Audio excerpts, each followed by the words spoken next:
Apakah hukum kita tak sokong boikot? Dengar baik-baik. Ada benda yang boikot zatiah, ada benda yang ma'ani saja. Yang zatiah ini wajib kita boikot sampai mati. Contoh makanan yang haram, itu memang wajib kita boikot. Kena faham baik-baik. Nah, benda produk-produk yang haram yang orang Islam makan, kita memang wajib boikot tu.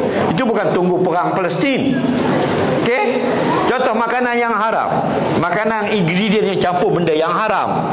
Kan kita kan orang beriman wajib makan yang halal. Ya ayuhan nasu kulu mimma fil ardi halalan thayyiba. Wahai manusia, kamu duduk di bumi Allah ni, makan yang halal, makan yang bersih. Wajib tu. Itu satu, kena faham. Wajib boikot.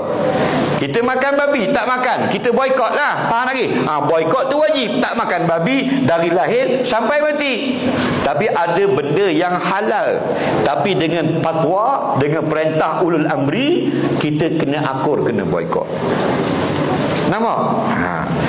Ati Allah wa ati Rasul wa ulil amri minkum. Taat Allah, taat Rasul, taat pemerintah. Termasuk ulil amri ni ialah adul almi wal fikhi, ulama-ulama fiqh. Nah, ayat mengatakan kalau kita masih lagi membeli produk ini, sedangkan syarikat itu memberi sumbangan, memberi senjata untuk bunuh ibu bapa kita balik, tu mah kena faham bab boikot. Nah, kedai depan rumah kita, dia yang beri duit untuk orang beli parang nak kapok mak kita. Kita suka tak beli kedai tu? Faham tak lagi? Kedai depan rumah kita, dia support seorang pembunuh, bagi parang, bagi pedang untuk bunuh keluarga kita. Kita beli tak barang kedai tu?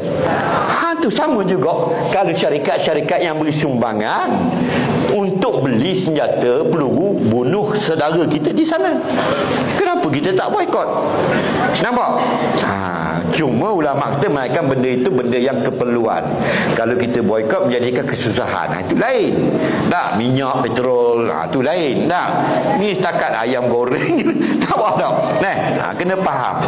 Kita tak mampu nak buat semua, jangan tak buat langsung. Tolonglah sedikit. Kurang-kurang kita dapat boikot, merendahkan ekonomi mereka itu. La yadruku kullu, la yadruku kullu. Apa yang kita tak mampu nak capai semua, jangan tak buat langsung. Berilah sedikit sumbangan. Dengan kita tidak bermuamalat untuk memajukan ekonomi, orang-orang yang beri sumbangan untuk membunuh saudara mara kita.